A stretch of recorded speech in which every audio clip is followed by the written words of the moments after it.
Good morning, everyone. Bonjour tout le monde. My name is Sonia Shorey, and I have the privilege of serving as the Vice President, Strategy, Marketing, and Communications for Invest Ottawa, Bayview Yards, and Area X.O. It is an absolute honor to join you this morning and welcome you as Blue Wave hosts its next Global Energy Transition Summit, Women Innovators Driving Climate Change Mitigation. Today's session will address climate change challenges, gathering business insights from funding bodies, government departments, as well as engineering experts, leading the development of key technologies, specifically artificial intelligence, as they apply to climate change mitigation. The leaders that we have assembled today are truly inspirational. They are from top companies, government, and the investment community. They are driving change, action, and impact in the clean tech sector directly, and multidisciplinary R&D, commercialization, and economic development growth across a multitude of scientific disciplines, fields, and industries that are underpinned by clean tech innovation. This includes areas that Invest Ottawa is actively pursuing and driving with the entrepreneurs and firms we are honored to support and collaborate with. Areas like smart mobility, autonomy, connectivity, in exciting fields such as connected and autonomous vehicles, intelligent transportation, and smart farming, just to name a few, with the recent launch of Area X.O. This represents a key strength and opportunity for our region and our country, and further reinforces our global commitment and leadership on this critical objective. And I am truly inspired by the women who are leading this change today. In addition to supporting the areas and sectors that Invest Ottawa passionately pursues, it also supports our women-owned business strategy, a key objective established with our community. Together with members of our subcommittee of the board, we have established a strategy that aims to help establish Ottawa and Canada more broadly as the best place in the entire world for women to launch, grow, and build sustainable, successful commercial companies. Our vision is to really establish the first 100 $100 million revenue generating women-owned tech company in this region by 2024. And we know that that is a goal that we cannot achieve without the support of many stakeholders, including many of those gathered here today. The panelists that you will have the privilege to hear are role models in our community, and we are excited to welcome them to our virtual stage. I'm also privileged to introduce my collaborator and friend, Carolyn Croft, manager of our Scale Up platform at Invest Ottawa, to help facilitate the remainder of our introduction. Carolyn, over to you. Thank you, Sonia. I'm excited to join Blue Wave AI today for this summit. I first met Devashish when Blue Wave was still an idea. We're still working with Dev and his team now as a member of our Scale Up program for high growth firms funded by FedDev. It's so rewarding to see their growth and their progression, and also to be able to showcase their important work, such as in a recent Innovation Economy Council thought leadership paper. There's nothing that makes me happier than to see firms like Blue Wave AI now give back to the community. They're doing that as a member of our clean tech peer group, which brings together the top dozen clean tech firms in our region. They're also supporting further clean tech innovation within the community through events like this. And with that, it's my absolute pleasure to introduce everybody to Nazrin, a senior smart grid and AI scientist at Blue Wave and the moderator for today's summit. Prior to joining Blue Wave AI, she was a PhD scholar with the Smart Grid team in the Internet and Data Lab at Ghent University in Belgium. Her PhD focused on developing AI-based solutions for user behavior modeling and data-driven control of residential loads and electric vehicles. Her research led to several high-impact international publications. And if that wasn't enough, she has submitted a patent in the field of data-driven EV charging with Blue Wave AI and is now in the process of submitting yet another patent related to mixed vehicle fleet charging. Today, Nazrin will moderate this exemplary panel of women representing various sectors that are influencing and facilitating global energy transmission. And I, for one, absolutely can't wait. So over to you, Nazrin. Thank you very much, Caroline, for your warm introduction, and welcome our panelists and audiences.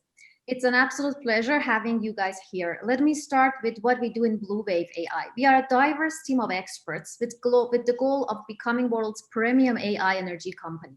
We help utilities and microgrid operators, fleet operators to leverage their data into information and intelligent decision-making, to improve the use of renewable generation and facilitate the increase in the EV adoption. Without a doubt, mitigating the climate change is not possible with just the technological innovations, but it requires innovations in our management infrastructure. We need to reshape and rethink the way we do businesses, make policies, raise fundings, such that we create an ecosystem that makes combating climate change economically motivating too. So today, I'm honored to moderate an extraordinary panel of entrepreneurs, investors, policy influencers, and mentors that are in front lines of transitioning the world to a greener future. So just a quick agenda for today. We will start by hearing about two innovative companies and then we will move to discuss the role of funding in nurturing and deriving the innovation through startups and scale-ups. We will then hear from two accelerators and their role in fostering the innovative companies. So let's start with our first speaker, April Bulldog, President of S-Curve Strategies. S-Curve Strategies is a firm that develops programs for electrification of transport. With over 12 years of experience in utility sector and a love for EVs, April saw the challenges that utilities, municipalities, and fleet operators face in their EV adoption goal. So she opened up her own company 3 years ago to help with that and developed one of the first utility programs that resulted in the region with highest adoption of EVs. So let's hear from her. Hi, thank you all. I'm so excited to be here. My whole company exists to transform transportation, and I think that that's just one of the exciting pillars that I've been able to work on. So at S-Curve Strategies, we transform transportation by creating EV infrastructure programs for utilities, for states, and entire regions to help reduce the transportation electrification emissions. And I've been driving electric since 2011. And before launching my company, as Nesreen mentioned, I worked at a utility, and it was so exciting to develop this program where we're installing 3,000 charging stations at 250 locations. And I think because I have both of that experience of driving electric transportation for this entire time, and then also working with fleets, so either passenger fleets or medium duty fleets, and in the future heavy duty fleets, which I'm really excited about. Those are some of the great things that we're looking forward to. Next slide. So some of the key reasons that we're looking for, why we're transitioning and why I have such a focus on transportation electrification, and that's because the largest sector of US greenhouse gas emissions is transportation. Next slide. And in Canada, it's 25%, so it's the second largest sector. Next slide. And so this sorts to paint a picture for you as to why there's billions being spent on transportation electrification. So for example, the US utility and government funding for EV programs surpassed $4 billion just a few months ago. And I was speaking with a utility just last week, and they're developing a program, a $12 billion program that's going to be rolling out. So you can see just this $4 billion is just a fraction of where we're going. And initially the focus in just the transportation electrification was around passenger vehicles, but it's exponentially been around medium and heavy duty vehicles. And I'll give you a quick example of that. Some of the projects that I've worked on, for example, is to help electrify the I-5 freeway, which connects from the Mexican border to the Canadian border. We looked at that entire freeway as to, medium and heavy duty vehicles, and particularly heavy duty vehicles, are going to be here in about 4 years. And so what does it look like if we're starting to think about that infrastructure as we look at that entire freeway and the installation of infrastructure there? Next slide. And I think there's really two major impacts that are needed to offset carbon through transportation electrification. And next slide. And one is really unleashing through AI battery development, because that's going to be good news for decarbonization. And last year I had the opportunity to tour the Tesla factory, the battery factory in Sparks, Nevada. And many feel that the pace of battery innovation just isn't happening fast enough, but that's due to the complexity of the batteries itself. And so to build a better battery, we have to optimize in every single step of that way. And so that's going to be a key part to transportation electrification. And there's numerous ways that batteries can be optimized. And so innovation around that, for example, is coming out of Stanford University, where they're using AI to cut through these scenarios and drastically reduce the time that it would take to get these heavy duty vehicles on the road, because that's what we're going to need through this battery innovation. Next slide. And I think that the second impact is really through managed charging. So I think that managed charging is really going to rise up, and we're going to see AI do more here, because two, it's about less infrastructure. How are we using less infrastructure, but we're still decarbonizing, and we're still electrifying transportation, we're still decreasing emissions, because most residential and consumer cars, but also commercial fleets, they don't actually need to charge at such high speeds 100% of the time. So when we reduce charging installation costs for fleets by reducing the amount of infrastructure needed to support them, we allow them to get the charge they need. And we can really do this by managing the amount of charging that we're really doing. And so I think that AI software, together with EV charging stations, we can really start to create these personalized smart charging plans for both residential customers and importantly, commercial customers. Next.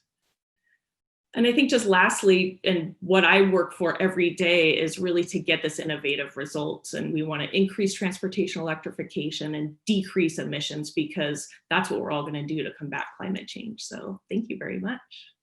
Thank you, April. I can't agree more that the use of AI is definitely an inevitable element in this transition, given the complexity and the dynamics of the control problem and the user behavior. So thanks for the insight on your experience. So moving on, I would like to build on what April presented and explain what we do in BlueWave AI and how we facilitate, with the focus on how we facilitate global transition towards electrification of transport. So we are a Canadian company with focus on artificial intelligence. Next slide, please. We are a Canadian company with focus on artificial intelligence for clean energy. We have developed distributed computing platform to leverage big data and high performance computing to deliver AI-enabled software by providing the optimum prediction and control. We are about 20 people and have variety of skill sets, including distributed AI expertise, optimization, control theory experts, and energy market experts. We have developed our software at a number of cities around the world and have an active products in 3 continents. We heavily invest our time to build a strong IP portfolio as well. So we have developed a nicely varied and rich ecosystem of partners and customers with products deployed nationally and internationally. In fact, we take pride in deploying the first ever automated real-time AI-enabled dispatch for a Canadian utility. So here is our product architecture, an overview of our product architecture in the context of power system. Our distributed IoT platform connects to various data resources in different parts of the grid, including utility scale, conventional and renewable power resources, distributed renewable generation and storage, electricity customers, which are now becoming prosumers, and the emerging new load from EV penetration, as well as the external data resources like weather data. We leverage all these data to train our AI models and deploy them to provide wide variety of services, including monitoring, prediction, and optimum control of various assets in the grid. So today, out of all the products that we have, I would like to focus on our EV-related products. So let's focus on the challenges first. So from what April presented, we can see how electrification of transport is one of the important pillars in combating climate change. But increased EV penetration brings many challenges to the electricity grid, because now the grid becomes literally the fuel station for these cars. But let's not forget, despite the challenges, EV batteries can be controlled and even used as distributed storage to shift the demand peak to time of high renewable energy generation, for example. So the question is, can AI make EVs part of the solution? So let's focus on our customers first. So what are the challenges or operational complexities that a fleet operator has to address? So one of the primary objectives for a fleet operator is to minimize the supply costs of its energy. They also could account for en route charging opportunities to further minimize their operational costs. If they are living in a market where they have prices for fluctuating energy prices, then they would want to leverage that to enable energy arbitrage to further bring the operational savings to the fleet operator. And many commercial fleet operators have committed to using renewable energies or have locally installed renewable generation, which they would want to maximize its utilization by, for example, coordinating their assets. And in case if a depot has already installed a stationary battery, then it would be ideal if they could leverage that to further increase further increase and optimize the utilization of their renewable generation, as well as responding to the fluctuating energy prices. Battery lifetime is one of the major concerns for the fleet operators, and it's important for the intelligent control to take that into account while coordinating the charging demand of vehicles. The operation of EVs should be also co-optimized with internal combustion engine cars for the cases when there is a mixed fleet. And finally, the entire EV operation is just a smaller element of a large depot operation. So other controllable loads, distributed energy generation and storage should be holistically taken into account to provide one holistic end-to-end solution. I would like to focus on, we do have a white paper that gives more details about the challenges that utilities face. You could find that in our website. So today I would like to focus on how we address these issues and provide these capabilities with our AI-enabled products. So we combine multiple components to account for system uncertainties and variable nature of EV operation to provide holistic end-to-end solution. That includes predictive analytics to provide insights to future operations, data-driven adaptive optimizers that infer from data and learn as they operate to minimize the system operation cost in real time. And finally, the distributed IoT platform to ensure reliability and scalability. So here is one of the projects that we have currently with a utility in the capital of Canada, Hydro Ottawa. And the main challenge in this project is that the EV adoption as well as transmission and distribution capacity varies across the different areas of the city, and this imposes complex and uneven demand on the grid. So with our data-driven products, we enable transmission from current system to a system with higher penetration of EVs. We provide tools for their planning and optimization to assist them in the planning of distribution and transmission upgrades. And here is a list of our electric vehicle and fleet operator customers. And finally, I would like to proudly conclude my presentation by showcasing the strong IT portfolio that we have in the area of EVs, energy storage, optimization, and control. So we have 1 US PTO granted and 7 active and submitted, 2 active PCT, and 7 others ready for submission in 21. Thank you very much, everyone. And this brings an end to my presentation. So you have heard from 2 small companies so far and how their innovation facilitates the global energy transition. And the key for these companies to exist and success are environmental capital funds and small company advocates like Leah Lawrence. Leah Lawrence is President and CEO of Sustainable Development Technology Canada. With just under 1 billion in assets under management, SDTC has support more than 300 Canadian clean tech companies in the area of climate change, clean water, and food security. Since Leah joined SDTC, the foundation has received 450 million in additional funding from the Government of Canada. In 2016 and 2017, Leah was named a Female Executive of the Year by the Steve Awards for Women in Business. In 2019, Leah was listed in WXN's top 100 list as one of the nation's most powerful women in business. So let's get inspired by her. Thank you very much, Nazrin. And thank you to everybody who's joined today and to my fellow panelists. It's really my privilege to be part of this panel. And every day it's my privilege to lead the team at Sustainable Development Technology Canada, or SDTC, because all words are sometimes too long to remember. So let me just start by telling you a little bit more about SDTC. We're the largest funder of clean tech small and medium-sized enterprise in Canada. And we're adding to that every day, about 125 million in new approvals annually, with usually this year, probably about 100 to 120 companies added to the mix. And so we're really excited about that and really excited about the potential for the future. SDTC provides non-dilutive funds to entrepreneurs with ideas that will transform the environmental and economic outcomes of every sector, similar to some of the ones we just heard from Blue Wave AI. And, you know, building on that, I think what we hadn't anticipated, maybe even just 3 years ago, is the importance and emergence of data-enabled clean tech.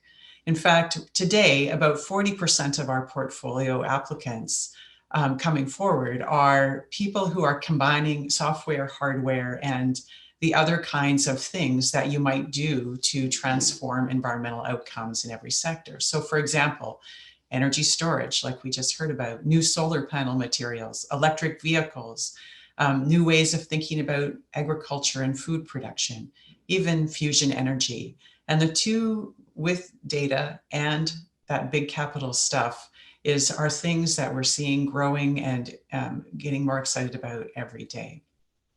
We have 3 lines of business. So that non-dilutive capital I talked about covers everything from people who are looking for seed starts kinds of funding, so up to $100,000, through startup and scale up.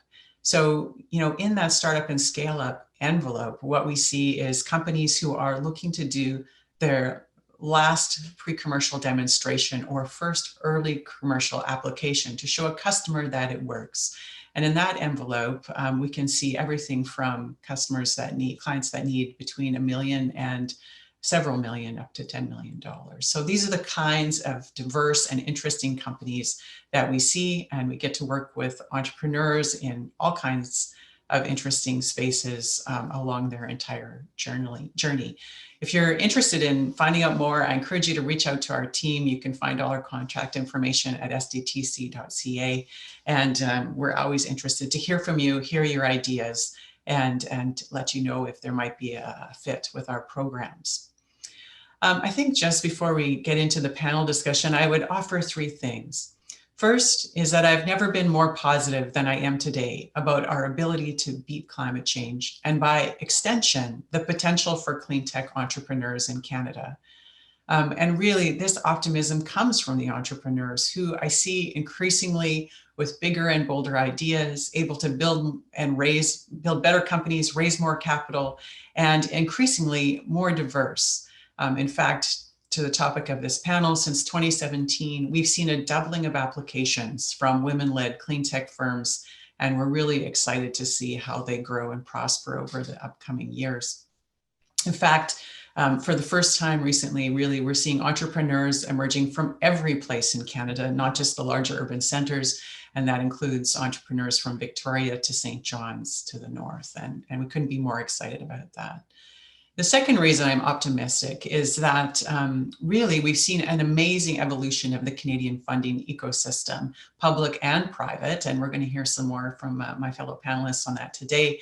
But, you know, recently at SDTC, we did a bit of a calculation, and since 2017, really there have been, by our calculations, over $4 billion in public funds allocated to clean tech.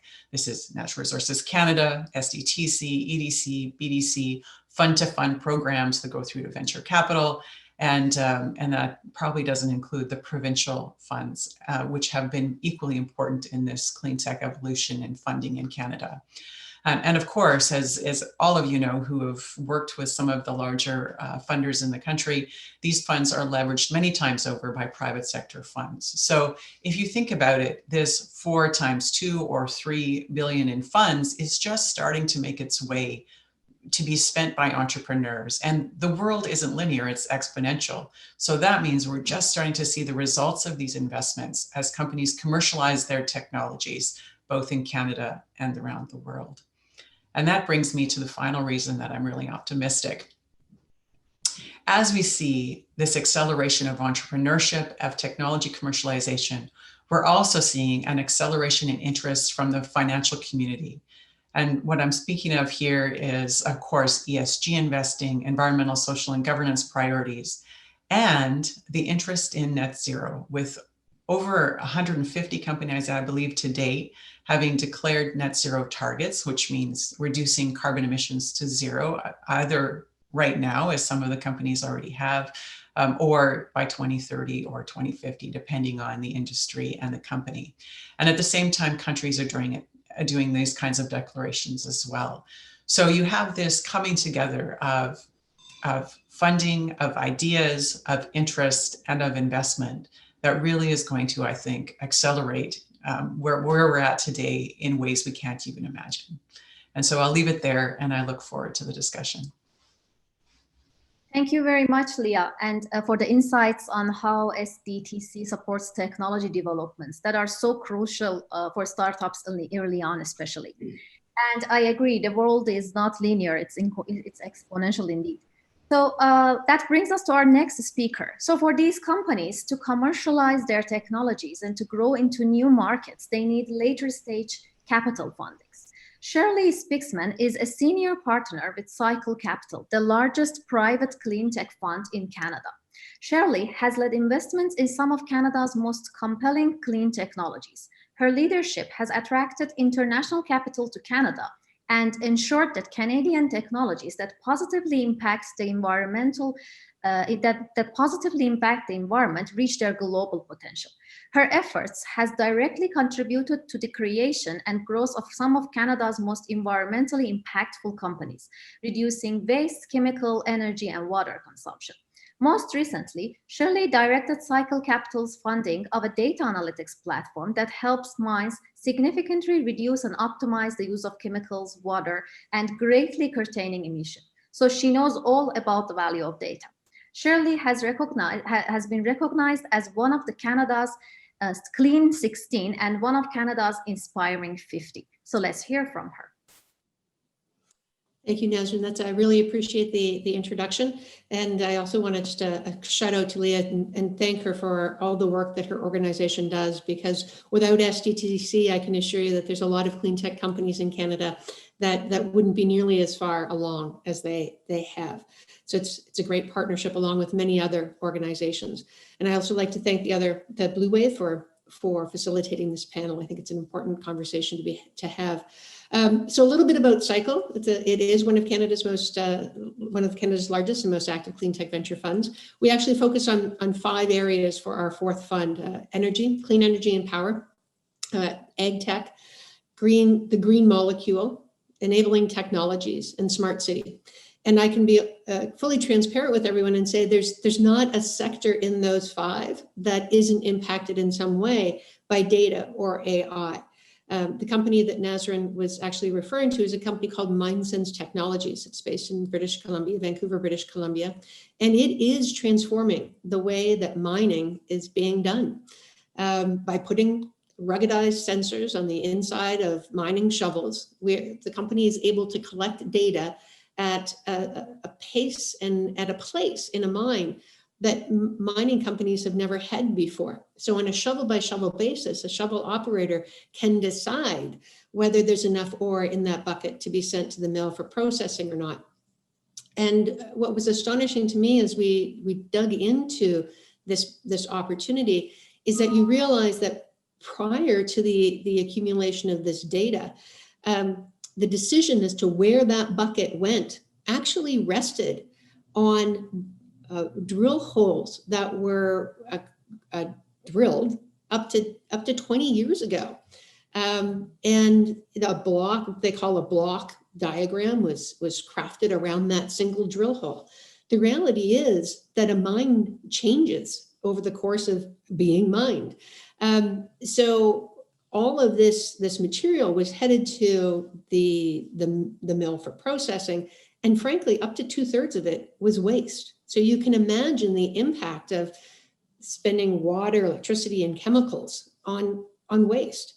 Not only from an environmental perspective, but from the bottom line of many mining companies. So there isn't, that's a great example of how data is enabling a big transformation in the mining sector and in other sectors as well. If I take a look at ag tech, for example, we now have tractors that can figure out how much fertilizer or biologics need to be placed at very specific places in the field to enable plant health. So it's an incredible, again, an incredible transformation in terms of the impact for farmers, making farmers more profitable, reducing the amount of chemicals that actually need to be used, but also making sure we're optimizing plant health. So from my perspective, as I take a look at each of those 5 sectors, and there's examples across all of them, I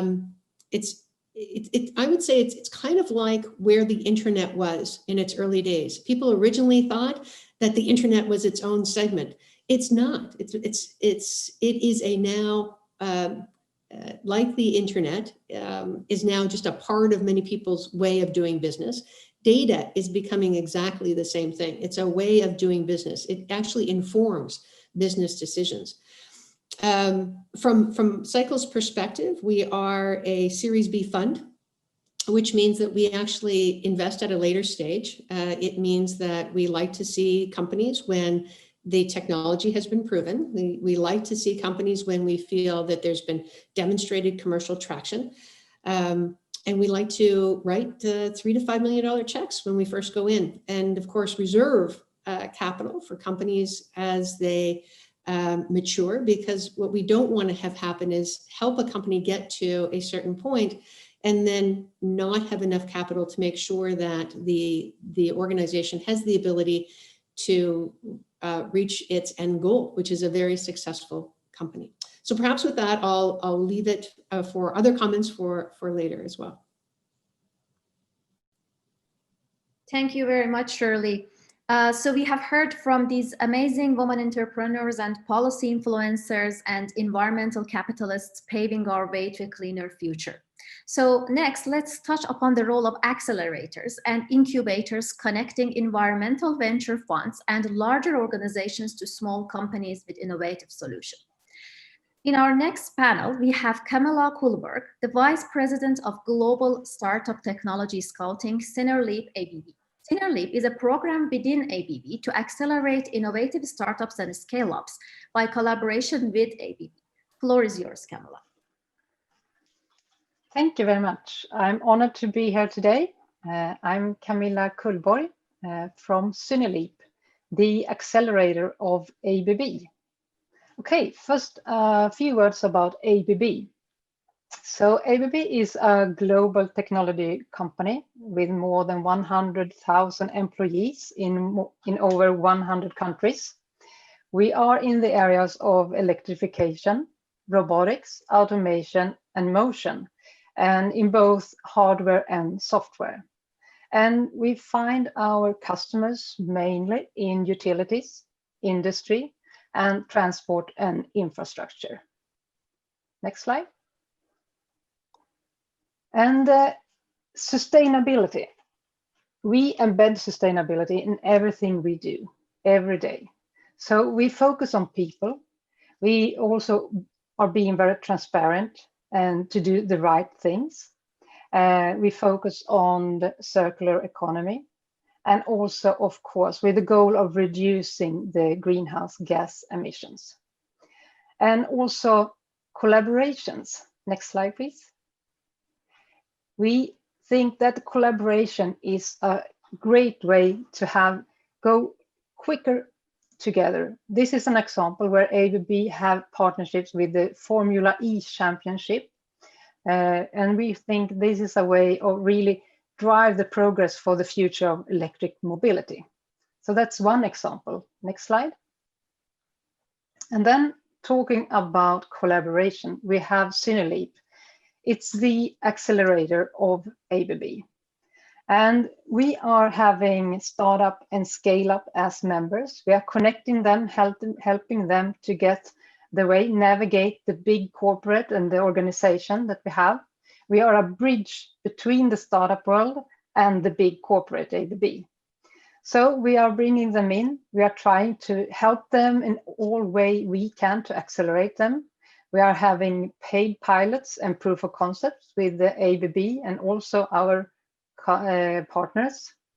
And we are helping them to scale. Sometimes it's investments, but also could be other things as use experts from ABB or example laboratories. Next slide.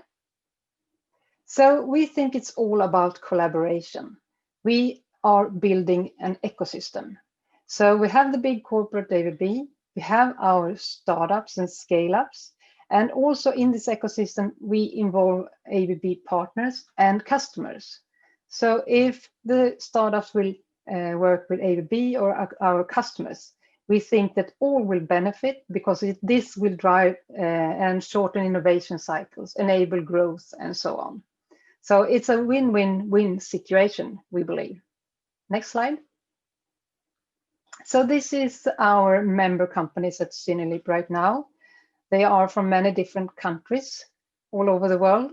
They are in many different technology areas since ABB are a big company with 4 business areas and a lot of different domains, applications, products, and customers. So we are trying to reach all of them in this portfolio. Next. And up to date, we have had more than 90 startups in as members from 14 different countries. And we have started more than 110 paid collaborations between ABB and our startups. So we in the team of Synerleap, we're really into this. We want to take disruptive innovations. We want to do it together. We want to go forward with speed. We want the startups and the scale-ups to work with what they are the best at, and then helping ABB, and we're helping each other to be the best even faster, because the sustainable result needs to be quicker. And we are building this ecosystem together. Next slide, please. And this is what we like to say, it is great by yourself or amazing together. And we always choose amazing together. Thank you. Thank you very much, Camilla, for giving us insights about Synerleap. Definitely what you guys are doing to find the synergy between the large organizations and startups is essential indeed to drive the clean tech economy. So realizing the potential of driving the clean tech economy with female-led innovation, National Resource Canada has launched Women in Clean Tech Challenge. Leading this program is our next speaker, Mira McKean, Program Manager at Energy Technology Sector at National Resource Canada. So let's hear from Mira about the outstanding and over-exceeding results of this program. Thanks, Nazreen. It's a pleasure to be a speaker today and to talk with everyone about our Women in Clean Tech Challenge. Next slide, please. The Government of Canada has taken bold steps to foster inclusive innovation in policy and program design. Budget 2017 was Canada's first comprehensive effort to consider how budget decisions affect women and men differently. This marked the beginning of mainstreaming gender-based analysis to government decision-making. The Impact Canada program was launched, and Natural Resources Canada received $75 million to run a suite of clean tech challenges. Next slide, please. We knew that we wanted to do something to advance women in the clean technology space. We learned that only 5% of tech companies in Canada were founded by women, and that women face particular barriers to entrepreneurship especially in male-dominated sectors such as science, technology, engineering, and mathematics. Therefore, we wanted to design a challenge that directly brought down these barriers. Specifically, the entrepreneurs selected are given an annual stipend to be able to focus exclusively on growing their business, as well as $300,000 in business incubation support from Mars Discovery District, North America's largest innovation hub. And finally, these women are given $250,000 in science and technology support from Canada's federal labs.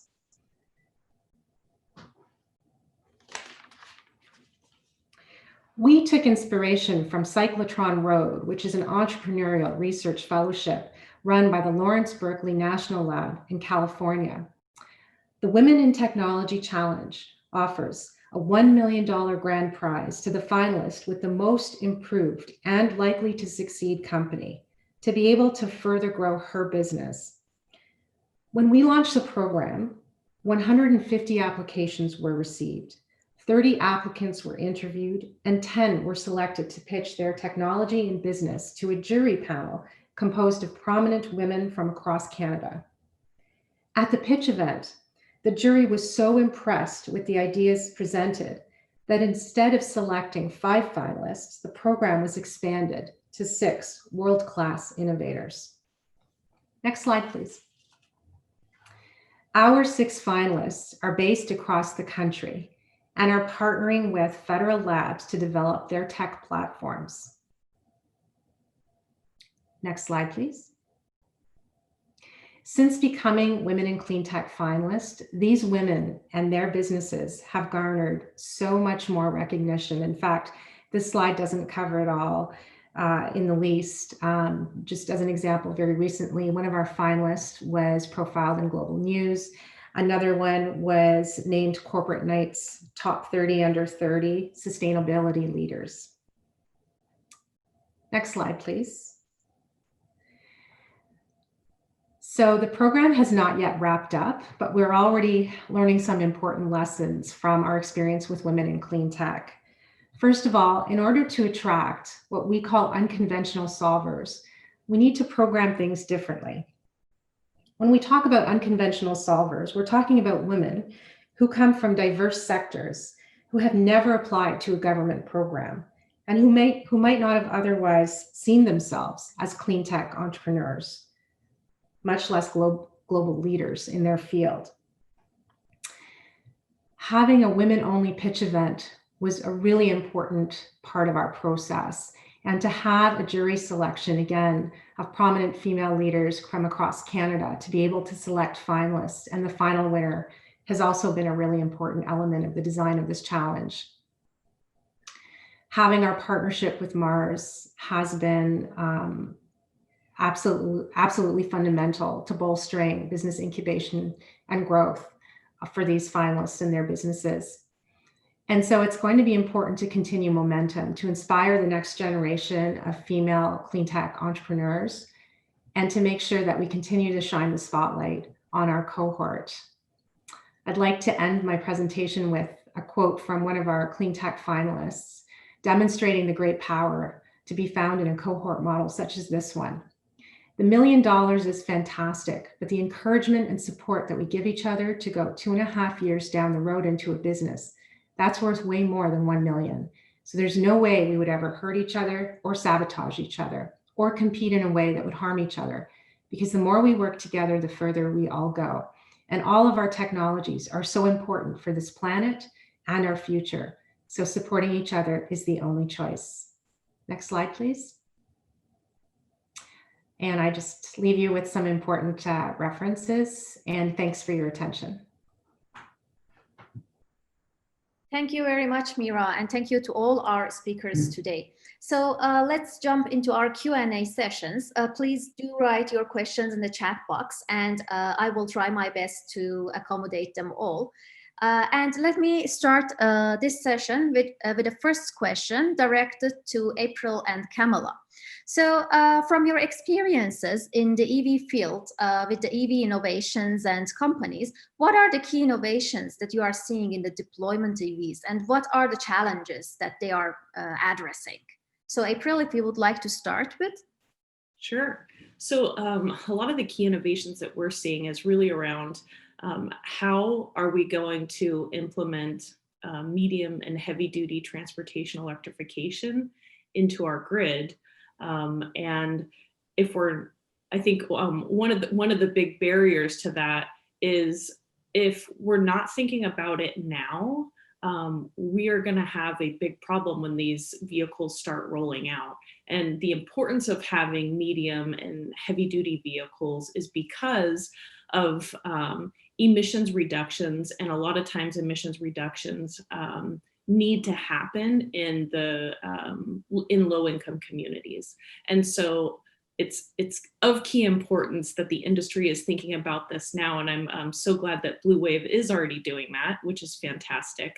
But it really is around innovation as to how are we going to either implement infrastructure so that we can meet those needs, or implement the technologies and the data around the fact that we don't need to implement as much infrastructure because we are able to really provide that innovative charging that they need. Great, thank you very much, April. So Camilla, would you like to give us your perspective on this? Yeah, I agree with April, of course. And then if you look, I have two perspectives, or we have the ABB perspective, where we are offering products in the area of EV charging. We are looking into many different challenges, of course, in the charging infrastructure, and also standardization. We have the more standardized in the buses area, for example. We are also in the charging of buses. So I think it's a challenge to have more standardized also in passenger vehicles. And then if you look at also the perspective of the startups that we have in our accelerator, we have the same challenges, and one, as I see it, is more also the acceptance of this in society and people, and also legislation and these kind of things. And if you look at what startups are doing, for example, we have had two different companies in Syneleap, Volta Trucks and Einride, and they are working with trucks, electrical trucks. And for example, one of them are in autonomous trucks. And here we see, at least in Sweden, the legislation it's hard for them. It's not allowed to go out in the public to drive autonomous, but they are really driving it. It is so hopeful to see how they're passionate for this, and they are really going forward, and they don't stop because of this legislation, because this will change. So they just will drive the change forward. So it's so great to see that, I think. Yes, indeed. Thank you very much for your comment. If I could complement your comments, April and Camilla, it actually, one of the challenges that we also see is that every time fleet operators trying to electrify their fleets, there is the lack of data, and that is something that we try to bring into picture by how to leverage the third-party or publicly available data to basically provide optimum decision-making for them. So it is really an interesting era with lots of innovations happening in this field.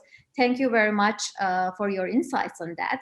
And speaking of data, I would like to turn to Leah and Shirley. We know that the data is frontier of wealth creation these days. So, and Canada is a hotbed of data analytics. So what type of things that your fund, Leah, is doing to leverage the intersection of hardware and software technologies to lead our transition to a greener future? What's your perspective on that? Yes, thank you, Nazrin. Well, I think, and I mentioned this earlier in my opening comments, that one of the really interesting things that we've seen in the last 3 years is the overlap of digitization and data and clean technologies. And we see that in every sector: energy, food, water. And for example, like I can think of Pani Energy, who's doing similar kinds of things as Blue Wave AI is, but in the water sector from Victoria. I can think of Semios Bio, who's actually a company that is really one of the preeminent food companies now in Canada. What it does is well, not food, but agricultural companies. And what it does is it took, which was deep pheromone research for natural ways of preventing pest infestations in tree crops, and overlaid machine learning and AI to be able to be more predictive and more precise in the application of the pheromone technology. And so those are the kinds of things we're seeing. And as I said, 40% now of any approvals in any year have some kind of intersection of emerging science and the digitization or data of that. And so the things that we think about a lot is that, like, okay, the super efficiency or super sustainability that might be enabled by exactly what you're talking about, emerging data sets, the digitization of information that is historic but had been taken in other ways, or maybe didn't have the granularity, the periodicity that you might be able to get today, to be able to really dig into what's happening in some of our physical and natural systems. And I think that really, in every sector, has the potential to transform the way we think about it. Shirley talked about it in her opening remarks on, the 2/3 of waste from a mine shovel could be eliminated completely if you had better understanding and scan of what might be in an ore bucket. And that just will transform the mining industry. So we see that super sustainability, super efficiency in every sector, and those opportunities are endless. And so it's about getting the skills, abilities of the machine learning and AI side, partnered with, and beyond, of course, into software and hardware, partnered with those other traditional, more heavy industries who use other kinds of software and hardware, but now are able to really get more granular in the kinds of sensor data and other things that they're pulling together. So I would close by saying, of course, as we do all that, in particular, as we get closer to the customer, and this, I think, Shirley will have lots more thoughts on this. What we're thinking about at SCTC is, what are the privacy and security aspects related to those things? And could we experiment with our companies on, and potentially with public agencies on data trust aspects? So how do we share data? How do we make sure that the proper protections are in place? And how do we, where appropriate, pool it so that you can have a platform for further entrepreneurship within Canada and beyond? So that's what I'd say to that. Great, thank you very much, Leah. So Shirley, would you like to give us your perspective on that too? Wow, I'm not sure how much more I can add to what Leah's already said, but I think one of the things that makes data in particular very intriguing at this point is we've never had the type of computing power or telecommunications capability. So maybe all of this was all available. It's just we never had the ability in the past to analyze it in the way that we can do today, and do it with speed. And I think that's a really important element of why this has become a tipping point. We can actually now go through things at a granular level and see patterns we haven't been able to see before. There's in the mining space, there's lots of guys who had lots of gut reactions to this is why we do things. It turns out that some of those were correct. And it turns out a lot of those weren't so correct. So it's very intriguing. And I think that the computing power and the telecommunications capability can't be underestimated in this whole transformation. I think the other element, as Leah's pointed out, is privacy and security. All of our companies are grappling with that issue. You can imagine how important security is around a mine's data, as an example, but that translates into other segments as well. Energy. You can imagine just how important a utility feels privacy is and security is. So making sure that none of those assets get compromised is critical. So as we talk to early stage companies and we follow them on their journey. So at Cycle, one of the things that we do like to do is to see a company early and then see how it responds to the challenges that it faces at each stage in its life. And that makes us far more comfortable and far more ready to move quickly when the company does actually reach the stage that we're ready for.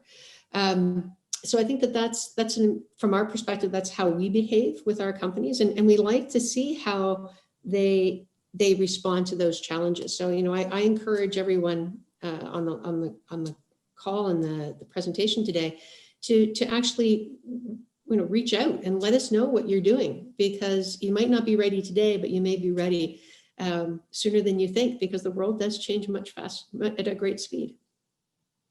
Awesome. Thank you very much, Shirley. Given the limited amount of time we have, so I would like to direct my final question to Mira. Mira, in the accelerator program that you are running, we know that the accelerators are essential to get the innovation companies off the ground. But to commercialize and get to the market, you need VCs to bring the investment. How do you think your support ecosystem directly or indirectly creates that? It's a really important question, especially when we consider the staggering gender investment gaps that have been reported. And so the Women in Clean Tech program, this is again, I have to speak about the benefits, the huge benefits of partnering with Mars, because they have such deep connections to the innovation ecosystem. And the Women in Clean Tech cohort, they have regular access to the venture capitalist community, as well as they participate at various events to be able to facilitate introductions to their tech, their businesses, but also to, again, to shine a spotlight on the cohort, on the importance of growing women and women's businesses. And there are quarterly pitch sessions. The Mars program is quite comprehensive in this space. And so there's ongoing opportunities for this cohort to access potential follow-on investors, new partnerships, new opportunities.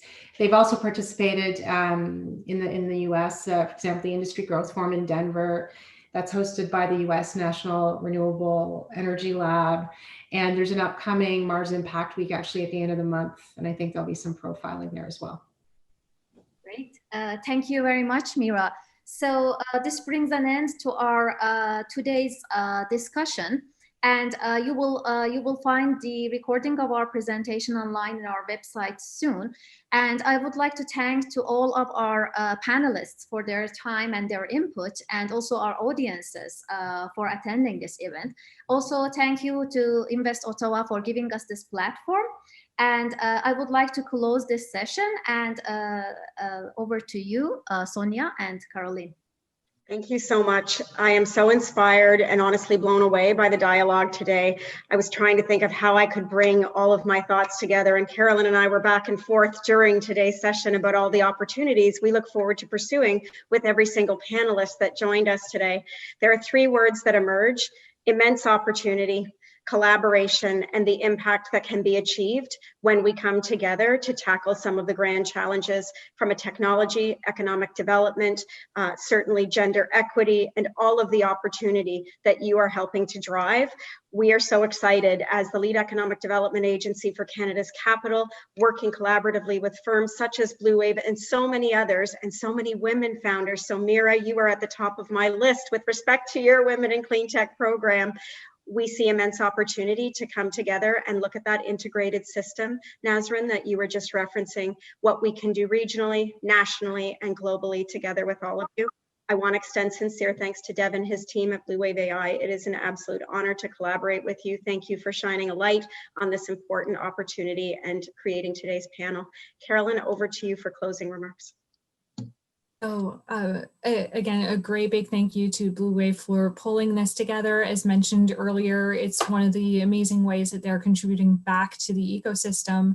Also, a big thank you to each and every single one of the panelists, as well as each and every single person who has attended today. I hope you learned as much as I did. There was so much to go back to, so I'm so grateful that there is that recording that we can go back to and revisit on the website later today. So definitely stay tuned and check back for that. I certainly will be. And so with that, I'd like to wish everybody a wonderful, productive, and environmental rest of your day.